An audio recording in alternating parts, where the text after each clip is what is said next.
On est avec Nicolas Pouvremonti, directeur donc de l'Observatoire de l'immigration et de la démographie. Merci beaucoup d'être là, Nicolas. Merci à vous. Vous publiez une tribune dans le Figaro après la sortie des chiffres de l'INSEE dont on a parlé cette semaine sur l'immigration. Vous interveniez d'ailleurs dans le sujet qu'on a diffusé. Mais évidemment, dans une tribune, on a plus de temps pour s'exprimer. Et là, vous avez une tribune télévisuelle pour vous exprimer. Ce qui frappe dans les chiffres de l'INSEE, c'est qu'il y a une hausse record de la population immigrée en France. Expliquez-nous.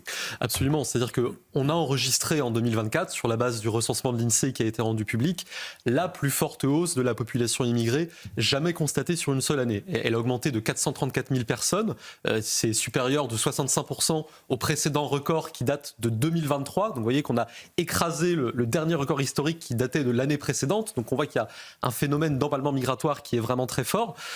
Une hausse de 434 000 personnes, à titre de comparaison, c'est autant que sur les 3 années précédentes cumulées. Donc elle a augmenté, cette population immigrée, autant en un an que sur les 3 ans précédents. C'est 4 fois plus que la moyenne annuelle d'augmentation de la population immigrée qu'on constatait dans les années 2000. C'est 25 fois plus que la moyenne d'augmentation de cette population immigrée dans les années 90.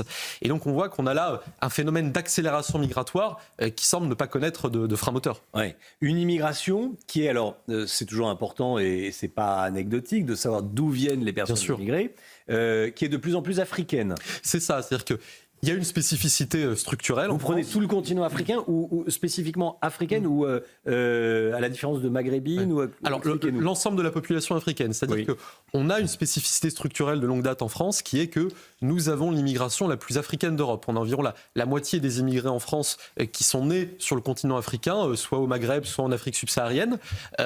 Mais ce phénomène de surreprésentation, on se rend compte qu'il s'amplifie avec l'augmentation récente de la population immigrée. C'est-à-dire que sur la hausse de 434 000 personnes dont nous parlions, près de 70% de cette hausse est liée à des immigrés nés en Afrique. Alors, pour moitié nés au Maghreb, pour moitié nés en Afrique subsaharienne, et dans le même temps, d'autres populations immigrées, je pense aux immigrés nés dans l'Union européenne, ont été moins nombreux en 2024 à vivre en France que l'année précédente.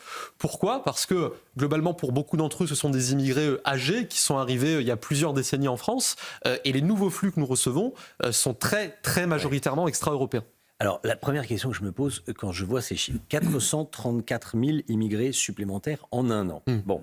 Il y a des personnes qui sortent également ou pas ? C'est ça, c'est-à-dire qu'il y a des immigrés qui vivent en France et qui décèdent parce qu'ils sont âgés. Il y a des immigrés qui rentrent dans leur pays de naissance.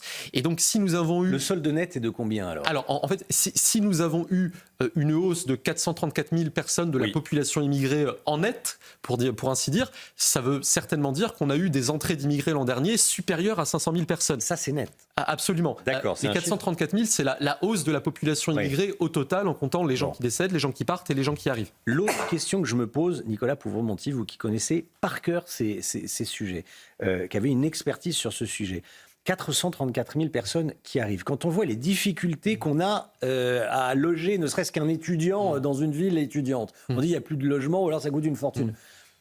Où sont physiquement ces personnes qui arrivent en France et comment sont-elles logées ? Écoutez, alors il y a plusieurs cas de figure. Une part des étrangers recensés par l'INSEE sont en situation irrégulière. L'INSEE ne distingue pas les immigrés réguliers et irréguliers dans son recensement. C'est notamment des profils qu'on retrouve dans l'hébergement d'urgence. On sait que 40 à 60% des places d'hébergement d'urgence du parc de l'État sont occupées par des immigrés en situation irrégulière. Quand on parle d'hébergement d'urgence, c'est une chambre à l'hôtel payée par l'État ? Alors ça peut être une chambre à l'hôtel, ça peut être une chambre dans un centre d'hébergement d'urgence qui est géré, financé par l'État, mais géré au quotidien par des associations. Donc là, on parle des profils les plus précaires. Pour d'autres encore, il y a le logement social classique. On sait qu'il y a une spécialisation marquée en France du logement social dans l'accueil de l'immigration. Et c'est une question de saturation qui se pose sur le logement, mais qui se pose sur à peu près tous les aspects des politiques publiques. Le système de santé, l'éducation. Dans bien des domaines, l'immigration n'est pas forcément à l'origine systématiquement de nos difficultés, mais elle aggrave à peu près tous les problèmes structurels auxquels nous avons à faire face. Oui, parce qu'on entend souvent... Peut-être abusivement d'ailleurs, il manque des logements sociaux en France. Bon, peut-être qu'on peut en débattre. C'est ça, c'est-à-dire qu'on crée une demande et puis on s'étonne finalement que l'offre ne soit pas à la hauteur.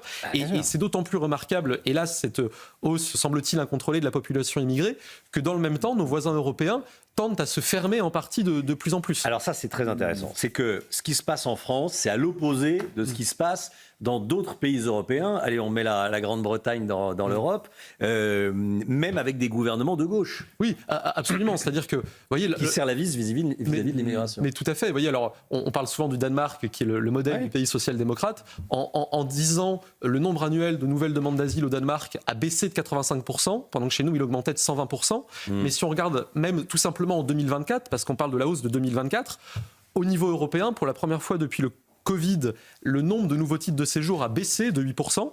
Il a continué à augmenter en France. Un certain nombre de nos voisins restreignent les conditions d'accueil des demandeurs d'asile, je l'évoquais, de leur famille.